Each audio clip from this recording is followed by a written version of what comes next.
बिस्मिल्लाहिर्रहमानिर्रहीम। Dear student, अस्सलाम वालेकुम। अभी हम जो केस डिस्कस करेंगे वो है electric field due to disc of charge.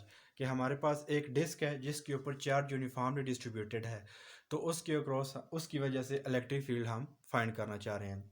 तो ये हमारे पास एक डिस्क है, इस डिस्क का जो टोटल चार्ज है वो Q है और इस डिस्क का जो टोटल एरिया है वो A है।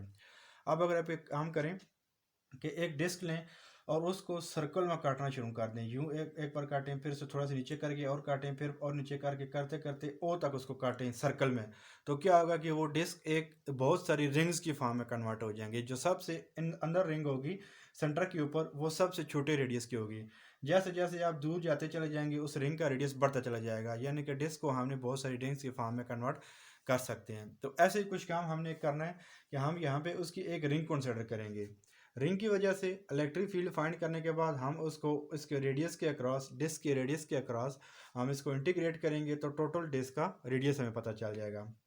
तो हमने ये एक रिंग कंसिडर कर ली और इसके सेंटर के ऊपर एक परपेंडिकुलर एक्सिस ड्रा कर लें, यानी कि ये हमारे पास डिस्क है और यूं जी एक्सिस ड्रा कर लें और यहाँ पे पॉइंट पी के ऊपर हमने इलेक्ट्रिक फील्ड फाइंड करनी है। तो ये जी एक्सिस हमने ड्रा कर लिया, ये पॉइंट पी है, इसके ऊपर इलेक्ट्रिक फील्ड फाइंड करेंगे। ये जो हमारे पास रिंग है, इस रिंग का ये जो एलिमेंट है इसकी वजह से जो इलेक्ट्रिक फील्ड होगी, क्योंकि इस जो रिंग है इसका जो चार्ज वो हमारे पास डी क्यू है और इसके एरिया जो है वो हमारे पास डी ए है, स्मॉल एरिया। तो इसकी वजह से जो इलेक्ट्रिक फील्ड होगी वो यूं पॉइंट पी के ऊपर इस डायरेक्शन में एक्ट कर रही होगी। तो यहाँ पे इसकी वजह से इलेक्ट्रिक फील्ड डी ई, क्योंकि डी क्यू की वजह से इलेक्ट्रिक फील्ड डी ई ही होगी। तो अब क्या है कि पॉइंट पी का इस एलिमेंट से जो डिस्टेंस है वो आर है, पॉइंट पी का पॉइंट ओ से डिस्टेंस जी है। ये जो रिंग कंसिडर की है इसका जो हमारे पास रेडियस है वो ओमेगा है। इस रिंग की जो विड्थ है वो हमारे पास डी ओमेगा है। तो अब हमारे पास ये इलेक्ट्रिक फील्ड आ गई जो कि रिजल्टेंट है और इसको हमने इसके रेक्टेंगुलर कंपोनेंट्स में रिजोल्व करना है। इसके दो कंपोनेंट बनेंगे, एक ये वाला और एक ये वाला।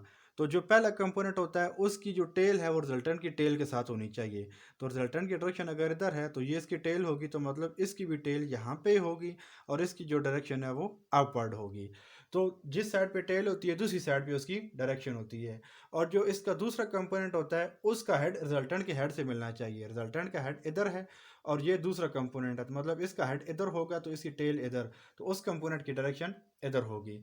तो थीटा के साथ वाला जो कंपोनेंट होता है वो काज वाला होता है। तो डी ई का बेस के साथ जो component D E cos theta और थीटा के सामने वाला जो होता है वो डी ई साइन थीटा। और ये जो थीटा होता है ये अगर बता दूं तो इलेक्ट्रिक फील्ड जी एक्सिस के साथ हर जगह के ऊपर एंगल थीटा बना रहा है। यहाँ पे भी ये इलेक्ट्रिक फील्ड थीटा एंगल बना रहा है जी एक्सिस के साथ और यहाँ पे भी वो थीटा ही एंगल बना रहा है। तो ये तो थी सारी फिगर इसकी डिस्कशन। अब प्रॉपर मेथड की तरफ चलते हैं कि हमारे पास देखा जाए तो ये पहला पॉइंट है कि सिलेक्ट ए स्मॉल चार्ज डी क्यू। हमने ऑलरेडी यहाँ पे डी क्यू एक स्मॉल रिंग के लिए हमने स्मॉल चार्ज जो है वो कंसिडर कर लिया, सेलेक्ट कर लिया। अब सेकंड पॉइंट क्या होता था कि electric field due to D Q is, ये जो हमने डी क्यू सेलेक्ट किया है इसकी वजह से इलेक्ट्रिक फील्ड कितनी होगी। तो वो हमने लिख लिया कि D E is equal to 1/4 pi epsilon naught D Q over R square. अभी हम कर क्या रहे हैं कि अभी हम इस रिंग का भी एक एलिमेंट के ऊपर चार्ज है उसको हम डिस्कस कर रहे हैं, ये पूरी रिंग का नहीं, क्योंकि बाद में हमने इस रिंग का सर्कमफेरेंस यानी कि इसकी टोटल लेंथ पुट करनी है। तो हमें ऑटोमेटिकली इस सारी रेंज का इस सारी रेंज की वजह से इलेक्ट्रिक फील्ड पता चल जाएगी। अभी हम जस्ट इस पॉइंट को डिस्कस कर रहे हैं। इस पॉइंट का पॉइंट पी से जो डिस्टेंस है वो आर है, तो इस वजह से D E is equal to 1/4 pi epsilon naught D Q over R square. Third point क्या होता था कि convert charge D Q in form of its charge density. अब हम डिस्क के बारे में बात कर रहे हैं, तो डिस्क का जो सारे का सारा चार्ज होता है वो उसकी सरफेस के ऊपर मौजूद होता है। तो इस वजह से हम यहाँ पे surface charge density sigma use करेंगे जो कि चार्ज पर यूनिट एरिया के बराबर होती है। तो चार्ज अगर उसमें से फाइंड करें तो D Q is equal to sigma D A होगा। तो इसको उठा के इसके अंदर पुट करें तो यहाँ पे डी क्यू की जगह पे सिग्मा डी ए आ गया। अब ये जो डी ए है ये इसकी वैल्यू क्या होगी, D A area of disc, area of ring, sorry इस रिंग का एरिया क्या होगा। तो इस रिंग का एरिया क्या होता है कि इसकी circumference multiplied by it's width.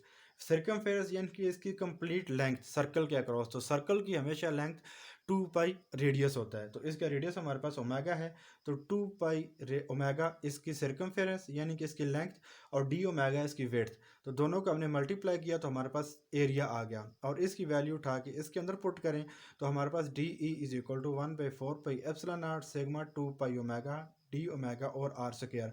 यहाँ पे हमने सर्कमफेरेंस पुट की थी, तो इसका मतलब है कि अब ये जो इलेक्ट्रिक फील्ड है ये इस कंप्लीट रिंग की वजह से हमें पता चल गई है। अब नेक्स्ट अगर बढ़ें कि इसके ऊपर रिजल्टेंट इलेक्ट्रिक फील्ड किस डायरेक्शन में होगी या क्या होगी, तो अगर इसका एक एलिमेंट यहाँ पे है तो उसके मुकाबले में एक एलिमेंट यहाँ पे भी होगा, उसकी वजह से इलेक्ट्रिक फील्ड की डायरेक्शन कुछ इस तरह से होगी। उसके भी दो कंपोनेंट बनेंगे, डी ई साइन थीटा इधर और D E cos theta upward. तो डी ई साइन थीटा एक इधर है इसकी वजह से और एक इधर होगा, इसकी वजह से दोनों एक दूसरे को कैंसिल कर देंगे, तो रिजल्टेंट बचेगा सिर्फ काज वाला कंपोनेंट। इसी तरीके से यहाँ क्योंकि अब इसकी सर्कमफेरेंस पुट कर रहे हैं तो इसके मुकाबले में इसके बराबर इसके एलिमेंट ऐड करते चले जाएंगे, या एक यहाँ पे होगा एक यहाँ पे होगा, लेकिन जो यहाँ पे होगा उसके मुकाबले में यहाँ वाले की साइन वाला कंपोनेंट कैंसिल हो जाएगा, जो यहाँ पे होगा उसके मुकाबले में इसका साइन कंपोनेंट दोनों एक दूसरे को कैंसिल कर देंगे और सबका सिर्फ और सिर्फ काज वाला कंपोनेंट बचेगा। तो रिजल्टेंट इलेक्ट्रिक फील्ड सिर्फ और सिर्फ जी एक्सिस के डायरेक्शन में होगी, जो क्या होगी D E ji is equal to D E cos theta. अब हमने सिर्फ एक एलिमेंट लिया, सबको ऐड क्यों नहीं किया, साइन वाले तो कैंसिल कर दिए लेकिन हमने काज वाले को ऐड क्यों नहीं किया, तो उसका आंसर ये है कि हमने बाद में इसको इंटीग्रेट करना है फ्रॉम 0 टू आर, तो ऑटोमेटिकली सारे के सारे काज वाले कंपोनेंट इसके अंदर ऐड हो जाएंगे। तो D E ji is equal to D E cos theta. So subscript में हम जी लगा रहे हैं, मतलब जी एक्सिस के अक्रॉस रिजल्टेंट इलेक्ट्रिक फील्ड इसकी होगी। तो डी ई क्या है, डी ई की वैल्यू ये वाली है वो पुट करें। कास थीटा क्या होता है, cos theta base over hypotenuse के बराबर होता है। अगर हम इस ट्राइंगल को लें तो जी ओवर आर कास थीटा की वैल्यू आएगी जी ओवर आर यहाँ पे, तो इसके अंदर डी ई की वैल्यू भी पुट करें ये वाली और कास थीटा की वैल्यू पुट करें ये वाली, तो ये वाला जो एक्सप्रेशन है वो ये बन जाएगा। तो अब यहाँ पे क्या है कि इसके अंदर भी पाई है नीचे भी पाई था, दोनों एक दूसरे को कैंसिल कर देंगे। तो यहाँ पे इसमें से एक और काम करें कि ये जो जी है इसको और ये जो हमारे पास सेगमा है इसको दोनों को यहाँ पे लिख लें फॉर सिंप्लिसिटी, ताकि आसानी से हम इसको सोल्व कर सकें, यानी कि वेरिएबल सारे एक साइड पे और कॉन्स्टेंट सारे एक साइड पे। तो जी सेगमा दोनों कॉन्स्टेंट है क्योंकि सेगमा यूनिफॉर्म चार्ज डेंसिटी है और यूनिफॉर्म कॉन्स्टेंट चार्ज डेंसिटी होती है, और जी हमारे पास ओ से पी तक का डिस्टेंस वो तो हमेशा कांस्टेंट ही रहेगा जब तक हम पॉइंट पी को खुद चेंज ना करें। 4 एप्सिलॉन आर तो कांस्टेंट होता है। अब यहाँ पे ओमेगा डी ओमेगा और आर के बारे में हमें अभी पता नहीं है कि वो कांस्टेंट होगा या नहीं होगा, क्योंकि अभी हमने इसकी वैल्यू पुट करनी है। 2 को ओमेगा के साथ रखा है, इसकी जो वजह थी वो भी मैं आपको बाद में बताऊंगा। अभी इन सब को हमने बाहर लिख लिया और डी इजी का एक ये वाला एक्सप्रेशन हमने लिख दिया। अब आर क्या है, हमें पता है बाय पाइथागोरस थ्योरम कि hypotenuse square is equal to base square plus perpendicular square. इस ट्रायंगल में हाइपोटेन्यूज आर बेस जी और रेडियस परपेंडिकुलर ओमेगा, तो R square is equal to z square plus omega square. इसकी power 3/2 लें, इधर भी power 3/2 लें, तो यहाँ पे जो डिवाइड में 2 होगा वो एक दूसरे को कैंसिल कर देंगे और आर क्यूब बचेगा और इसके ऊपर 3/2 एज इट इज आ जाएगा। तो R cube is equal to z square plus omega square raise to power 3/2। इसकी वैल्यू उठा के इस जगह के ऊपर पुट करें तो ये वाला जो एक्सप्रेशन है वो आपके पास ये आ जाएगा, जस्ट आर क्यूब की जगह पे ये वैल्यू आ गई। अब क्या करते हैं कि ये जो नीचे टर्म है इसकी पावर 3/2 है, जब इसको ऊपर लेके जाएं तो ऊपर जाके इसकी पावर -3/2 हो जाएगी और साथ में 2 ओमेगा डी ओमेगा ऐसे ही हमने लिख दिया। अब आगे हमने काम क्या करना है, आगे हमने काम करना है कि ये तो इलेक्ट्रिक फील्ड आ गई है इस रिंग की वजह से। अब हमने इस जो जितनी भी रिंग्स हैं 0 से लेकर इस रेडियस के आर के दरमियान आ रही हैं, 0 से आर तक हम इसको इंटीग्रेट करेंगे तो सब उसके अंदर आ जाएंगी। तो इंटीग्रेट फ्रॉम 0 टू आर ये हमारा फोर्स पॉइंट होता था, ठीक है। तो अब इंटीग्रेट करें तो Z sigma over 4 epsilon not constant है, ये हमें पता चल गया है कि इस एक्सप्रेशन में ओमेगा आ रहा है तो ये वेरिएबल होगा और इसके अंदर भी ओमेगा आ रहा है तो वो वेरिएबल होगा, क्योंकि हम इसके रेडियस के क्रॉस इसको इंटीग्रेट करेंगे। ओमेगा की वैल्यू 0 से आर तक इंटीग्रेट होगी। तो कांस्टेंट टर्म को हमने बाहर लिख लिया और इसके ऊपर इंटीग्रेशन अप्लाई कर दी, ये हमने इंटीग्रेशन अप्लाई कर दी। अब ये जो एक्सप्रेशन है इंटीग्रेशन वाला इसको हम अलग से सोल्व करते हैं, इसको सेम एज इट इज़ यहाँ पे लिख लें। अब देखा जाए तो ये जो अंदर टर्म है ये वाली, इस टर्म का डेरिवेटिव क्या होगा, जी तो कांस्टेंट है तो पीछे बचा सिर्फ ओमेगा स्क्वायर। तो ओमेगा स्क्वायर का जो डेरिवेटिव होगा वो 2 ओमेगा डी ओमेगा होता है, जो कि साथ में मौजूद है। इस वजह से यहाँ पे भी हमने 2 को ओमेगा के साथ ही रखा था। तो 2 ओमेगा डी ओमेगा इसका डेरिवेटिव, तो मतलब हम सिंपल इंटीग्रेशन में इसकी पावर में एक ऐड करके उसी से डिवाइड कर दें तो इसकी इंटीग्रेशन आ जाएगी। ये हमने पावर में -3/2 + 1 यानी कि इसके पावर में एक ऐड करके और -3/2 + 1 से ही डिवाइड कर दिया। -3/2 + 1 -1/2 के बराबर होता है। तो यहाँ पे -1/2 के बराबर और यहाँ पे भी -1/2 हमने लिख लिया। लिमिट इसकी 0 to r थी, तो हमने यहाँ पे और यहाँ पे 0 to r इसकी लिमिट रख ली है। अब डिवीजन में देखा जाए तो 1 -1/2 है। तो जब डिनोमिनेटर में भी नीचे कोई चीज़ मौजूद हो तो वो न्यूमिनेटर के साथ मल्टीप्लाई हो जाती है। तो मतलब -2 को हम सामने लिख सकते हैं, तो -2 लिख लिया और इसकी पावर -1/2 है, तो वो नीचे जाके हम उसको स्क्वायर रूट की फॉर्म में लिख सकते हैं। तो 1/√z² + ओमेगा² और इसकी लिमिट 0 to r हमने यहाँ पे रख ली। अब क्या है कि इसकी लिमिट पुट करनी है, पहले r और माइनस के बाद 0, तो पुट कर देते हैं -2 सेम एज इट ऐसे ही, और उसके बाद 1/√z² + r²। ओमेगा की जगह पे एक बार r पुट कर दिया क्योंकि वेरिएबल हमारा ओमेगा था। उसके बाद माइनस के बाद ओमेगा की जगह पे 0 पुट करें। 0 पुट करेंगे तो सिर्फ z² आ जाएगा। z² और स्क्वायर रूट एक दूसरे को कैंसिल, तो बाकी सारी टर्म तो सेम आएगी और यहाँ पे जस्ट -1/z बच जाएगा। अब एक काम करें कि -1/z को पहले लिख लें। यहाँ पे हमने क्या किया कि -2 तो ऐसे ही और -1/z को पहले लिख लिया और इसको -z से डिवाइड भी करें और मल्टीप्लाई भी करें। यहाँ पे हमने -1/z से डिवाइड कर दिया और -z से मल्टीप्लाई कर दिया, तो माइनस माइनस से कैंसिल, z से कैंसिल, तो ये टर्म अगेन वही आ जाती है।